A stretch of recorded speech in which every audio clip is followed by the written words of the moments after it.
Hello, my name is Audrey Gordon, and I'd like to welcome you to the day 14 of the Dataverse Advent Calendar. Today we're going to follow up on Rasika's presentation yesterday. I hope you saw the video yesterday where Rasika walked us through a lot of tips inside Canvas apps for how you can expedite your Canvas apps, leveraging Dataverse built-in relationships and the way Dataverse and Power Apps work together, make it an ideal scenario for building apps inside the Power App Studio. However, I have heard from many of you that you just want some tips on how to make your apps look better. How can they be easier to assimilate and actually give a good impression on what Power Apps can do? And here's where I want to talk about the Creator Kit. This is a utility that was released by the PowerCat team, and it may be able to help you with both your Canvas apps design and your custom page design. So I want to set you up for success today, give you some tips to kind of kick you off as you explore how the Creator Toolkit may help you. On the top of this screen, you can see that I have the link. It's aka.ms/creatorkit. Watch this video and then read that page because it'll go through everything. And I'll just show you that page right now. It'll show you where you can download the Creator Kit. It'll talk about the different apps inside the kit. It'll give you the links for all the different pieces of it because there are several things involved in this kit. And explain everything that's included, give you additional resources. If you notice in the left navigation, it'll tell you how to install it. It's just a solution, by the way, so just the way you've installed the other solutions we've talked about, that's exactly how you'll install this. But there's some points you need to pay attention to, and it's even a great page on how to use the kit, which I think is really important as well, because not only do you want to use the app that's showing you the different things, but there's also templates in there, both for Canvas, custom pages, and for retheming your apps. And I'll talk a little bit about this today. Now, the one thing about the theming I do want to point out is that I noticed that many people don't even realize that Power Apps has a theme menu. And if you go to the theme menu in the studio, you can change the theme. So if you don't like that default blue that always comes up, you can change the theme. I like to set it to a gray. But when we talk about this Fluent Theme Designer app, that's not the same thing. So this theme designer is not changing the theme in Power Apps, if that's what you use. It is actually setting up a set of JSON that you can reference in your app for a specific branding or theming purpose. So maybe we'll look at that today. The Canvas components, there's a ton of them. Code components. So, and basically if you open this section on Creator Kit components, in addition to looking in the app, which we're going to do today, you can also come here and get some additional, it's not identical. So the details that are listed here are not identical to the details listed in the app. And sometimes this is supplementary. So do suggest you look at both. Okay. All right, let's go. And I just want to show you this particular solution is one that I made using the details list, which is this list down here, and the command bar. So when I did these three things, and this was kind of like my first time really delving into the Creator Kit myself, and a couple of things I want to share with you that will really help you as you get started. One, when you see this detailed list here, do not think gallery. It does not work like a gallery, neither a horizontal, vertical, flexible. All of that is totally different from a component. So what you might expect when you drop your details list down and connect data to it is that these columns would show themselves, right? That's what a vertical gallery does. And sometimes I actually prefer the vertical gallery to the details list because of that.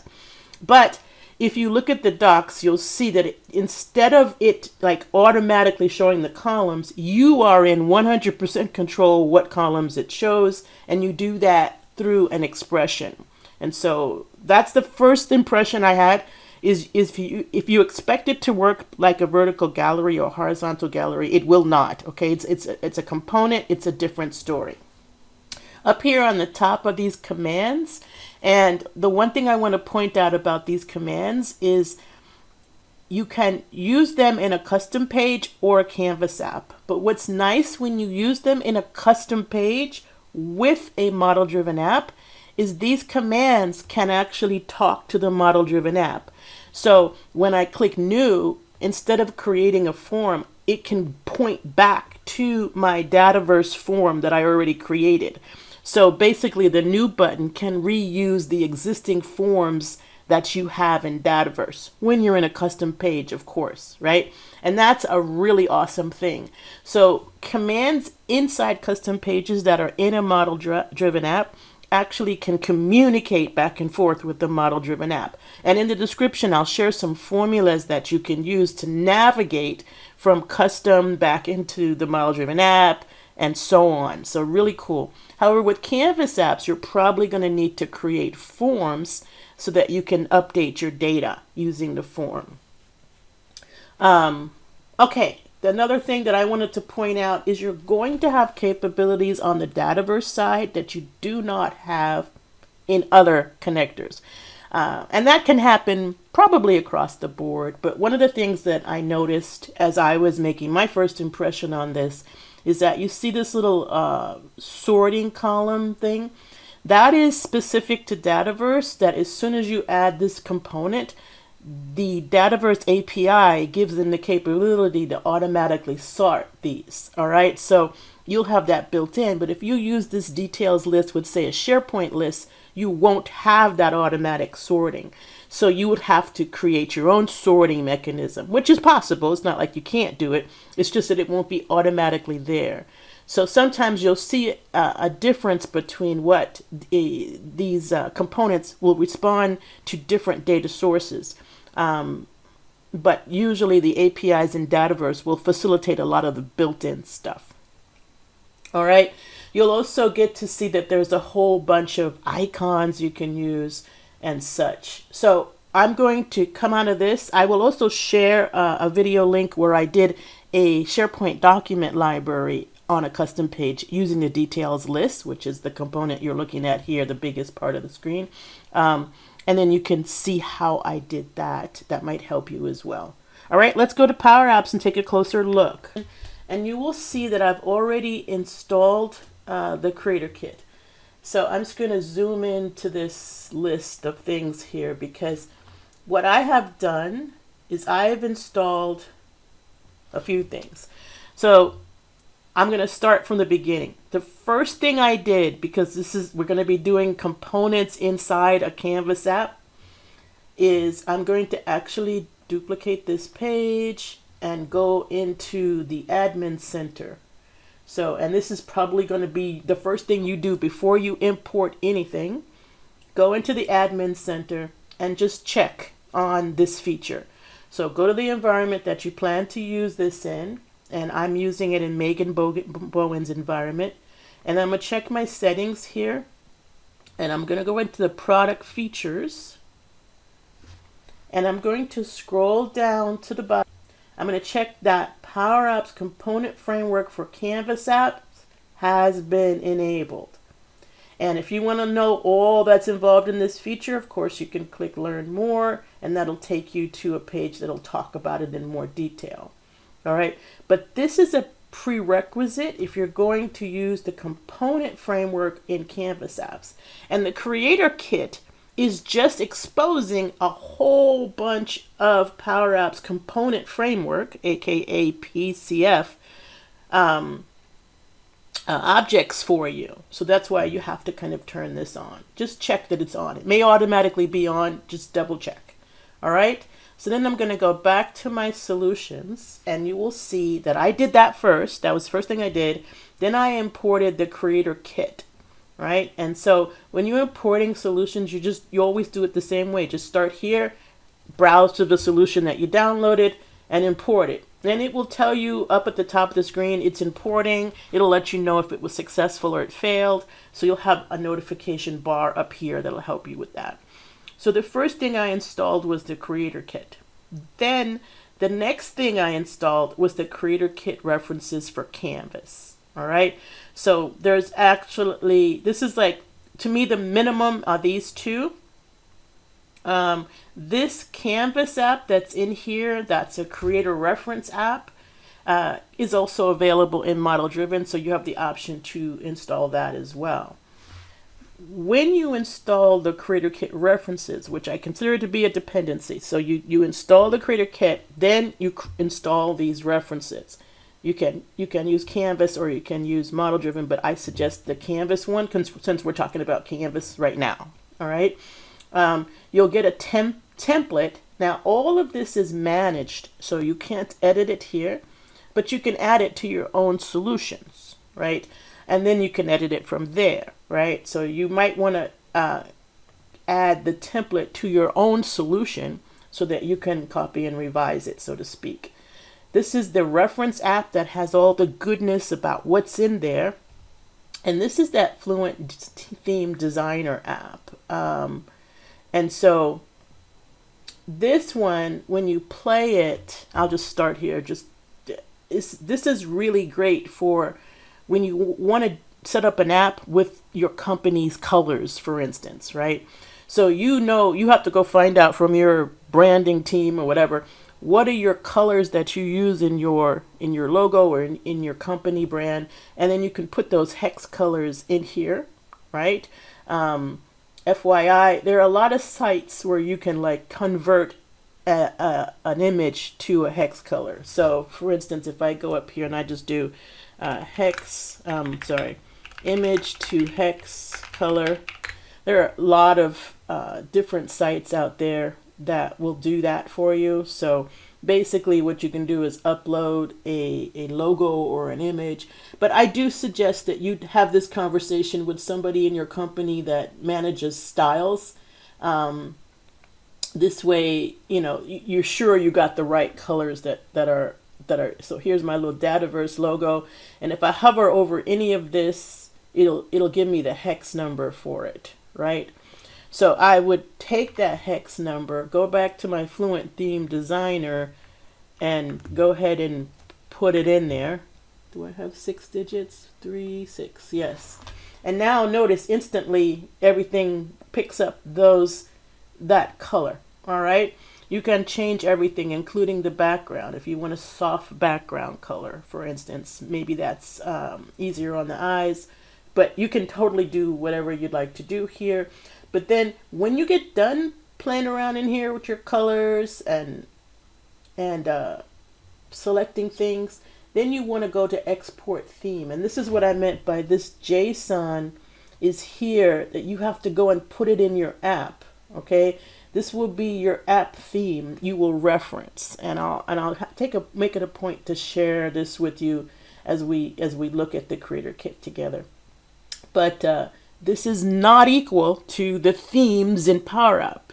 So doing this won't change your themes in Power App. So what I usually do is I set my theme to a light gray, just so that my theme is kind of neutral. I set it to a light gray, and that's how I run most of my apps, with my theme at neutral. But then when you use this, you're going to reference this in any object that you want colored with this theme. All right, so we'll see that. All right, but that's a great app to have handy in the solution, the Fluent Theme Designer. The rest of the time, we're going to look at the Creator Kit reference app, and this is an awesome app. So I'm just going to play this app. And you'll see, as I mentioned in the PowerPoint, the left navigation here is what's really important. For everything in the Creator app, you'll just click on the navigation and it will tell you the story, right? So it's put into these few categories: basic inputs, command menus and navs, items and lists, pickers, progress, surfaces, and utilities. So basic inputs is everything that has to do like text labels and icons. Love the list of icons that you have here. If I click on icon and I scroll down, you'll see that I can actually do a search for a different icon. Let's say I want a camera. I can just type camera, and here are the names of those icons, which I can use with my components. All right, anywhere my component has an icon, I can reference these icons in there. All right, there's a resizable text area, which I know in the past I have really wanted this, like the ability to size a label or a text area based on my needs at the moment, right? And trying to do this with formulas is next to impossible. There's a search box, and there you have all the different search options. There's some colors. This is the one we were using earlier. So in the command menus and navs, this fluent navigation is there for you to kind of leverage that little left navigation type of thing. Items and list happens to be my favorite. The details list is the one I was using for that solution you saw in the screenshot, and it is the same one I was using in the YouTube video where I did the document library. So go look at that video, but it was using this this particular component.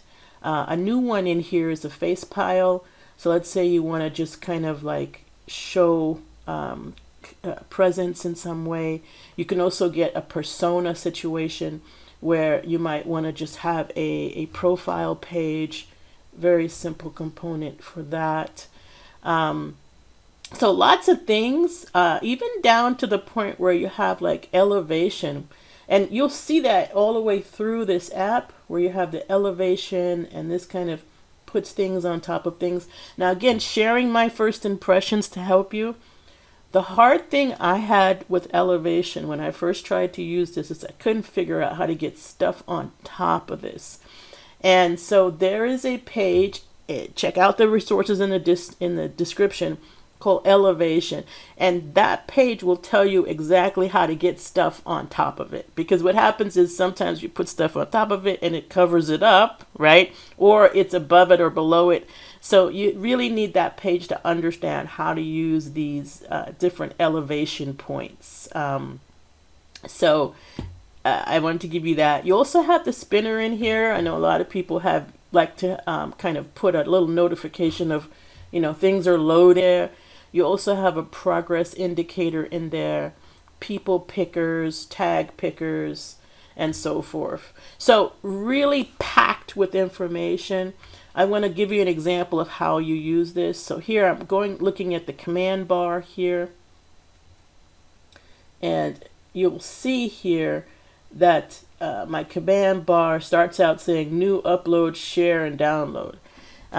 But I believe when you add it from your components and Power Apps, it may not say this. So how do you get it to say what you want it to say? Is you click on the code here, and then the code tells you how this actually works. All of these components will usually have a table in the items, right? So the way this is written, I'm just going to zoom in so you can kind of see how this is written. What they do is they define the different areas. So like for instance, they have a label, right? And they're going to call it label select key. The text property of that label will be this. Ignore the equal sign. It's just to you equal. You don't use equal in your formulas, of course, but you would just use from here down. And then it talks about the command bar. So then you would add the command bar component, which I'm going to show you in a minute.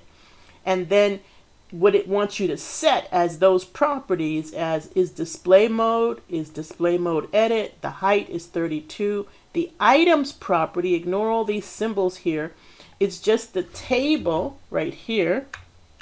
And then the theme is going to be that theme you made, right? And then they've named the slider as slide width _1. Just remember, if you name it something else, there may be another area in the code that it's needed. So I kind of would stick with what the names are that they have here, just to avoid any confusion. And then your default value on the slider is self max. Okay, don't put the equal sign, just self max. And then the max property is parent width. All right, so in all these cases, I'm ignoring the equal sign. It's just for me to let me know it equals this, right? But what you get is an object that it kind of gives you a suggested name.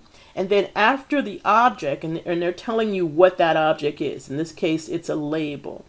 Command bar, in this case, it's a Fluent command bar. So it's telling you which one it is, which component it is. And then it goes with these colons. These are all properties. All right. So I'm helping you with this because when my first impression is I kind of had some trouble figuring out how this is formatted. But I have amazing people on my team that answered those questions, and I wanted to answer them for you right away so that you would know how this is written. And you can copy and paste from here. Be careful whenever you're copying and pasting that you don't let any of your quotes become curly.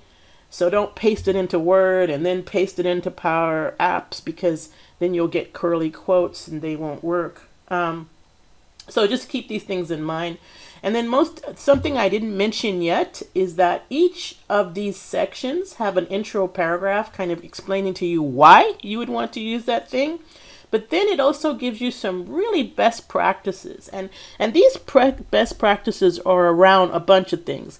They're about cognitive load. How well are people going to understand where to click when, right? They're also about performance, making sure that the app performs well in the context of the number of controls and the number of screens that are in the app.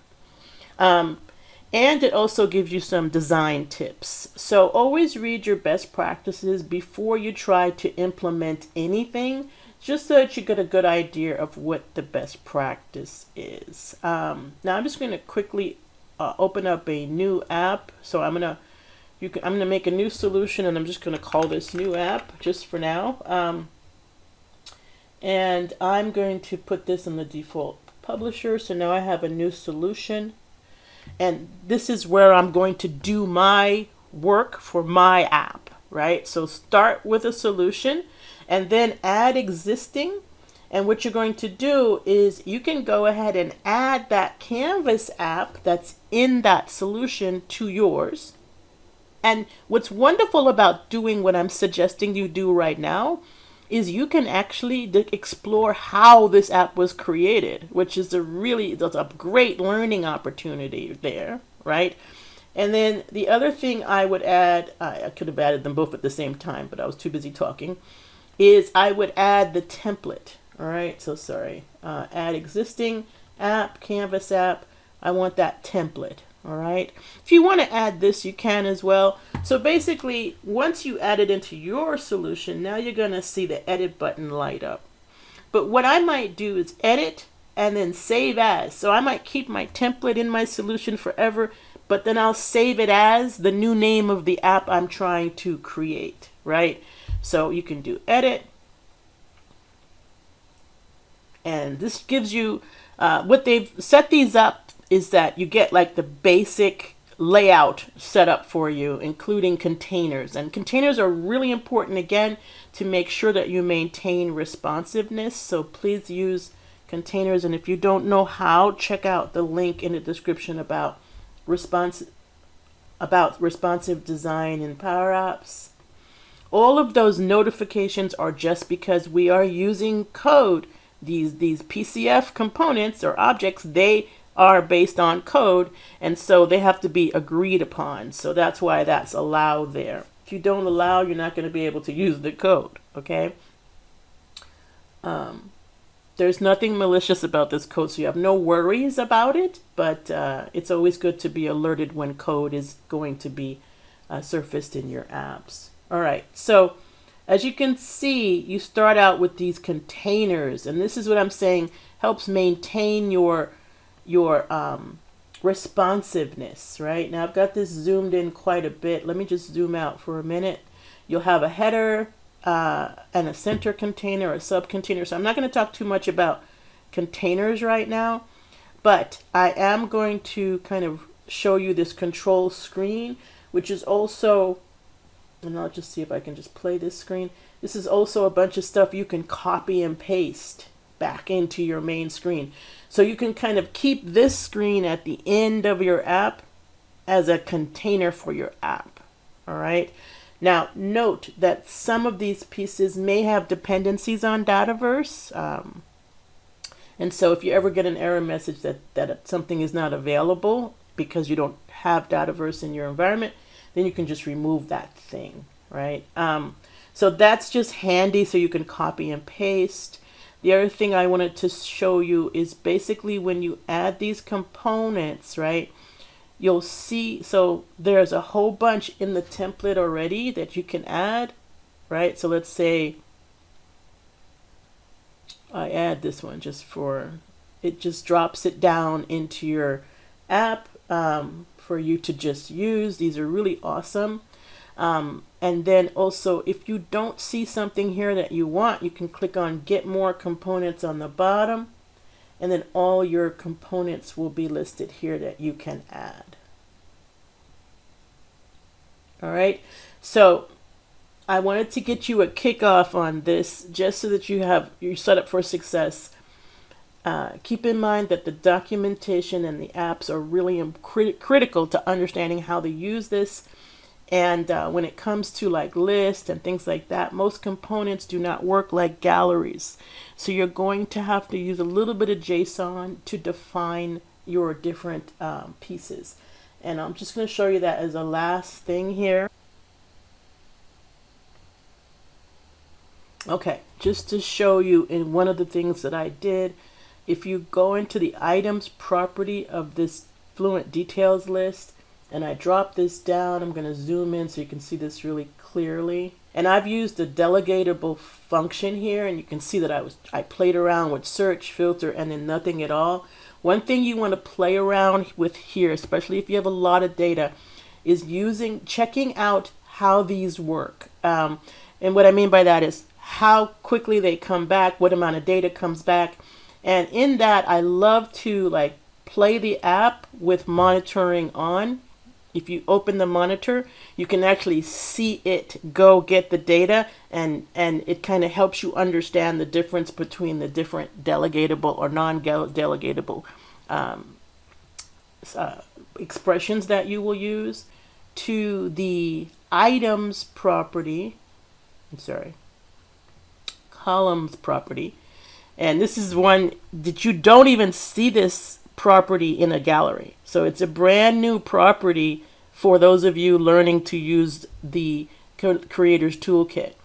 Column items is what's going to have your columns. And yes, I had to specifically say, I want this column, I want this column, I want this column. So I had to specify that. But again, there's a lot of documentation on how, and basically once you get it, as far as that list of JSON that's of expression that's needed, then you just reuse it, right? You can use it over and over again. And in these, there are different attributes of that column that you can call out, right? So that was the first thing I kind of had to get used to, because with galleries, you don't have to call out the columns. They're just there. But here's another thing. In addition to having them in the column items, you also have to make sure any field you reference, you're referencing with the logical name of the fields, and I'm going to show you how to get that, right? Any field you reference, right, also has to be called out in the fields here. So keep that in mind. If I don't include the field in my properties for my data source, it will not surface itself in the UI. Okay, so make sure you do both. You add the column to the fields, and you itemize those columns in column items. All right, now here's one thing you may be wondering: how do I get these logical names? So think of logical names equal to internal names in SharePoint. So it's just the data versus internal name. It's not the display name the user sees. So I'm just going to show you what I mean. I'm going to go back to my tables, ARB listings, right? And if I go into columns, I've got it really zoom, right? You'll see all of my columns, but this name here is the name I want. So if I wanted in my view the host ID, I can hover here, click on Advanced, click on Tools, and hit Copy Logical Name. This way you can get your logical names always correct. You copy the logical name, and I think I did have host ID in there, and then you paste it for the column name. Must be the logical name or the internal name, I say, because I'm so used to SharePoint internal names. All right. Then what you call it in the solution is up to you. So that's different. All right. So I just wanted to show you how to get your logical names. You can also get logical names to tables in the same way. So if I go to tables and the table is highlighted and I click Tools, Copy Logical Name, that's the logical name of the table. All right. So all of that's necessary as you start working with the Creator Kit because it leverages the internal names when it comes to listing columns and things like that. When it comes to using icons, do remember that icons are from that icon list, right? But if you notice here in this one, again, I'm just giving you a few tips. There's a color here for the column called state. All right, so if I go down to the state column, you'll notice there's a particular parameter, I guess, column cell type, right? Notice that that is set as indicator tag, right? And that's what's going to enable me to put an icon indicator in that area, right? And then what color am I using? I have these colors in my Dataverse database. It's in my table. So I can go and get those colors. It's actually in a calculated field. So if the state is available, it's going to be green. If it's reserved, it's going to be yellow, and if it's occupied, it's going to be red. But these are colors I actually put into my table on a condition.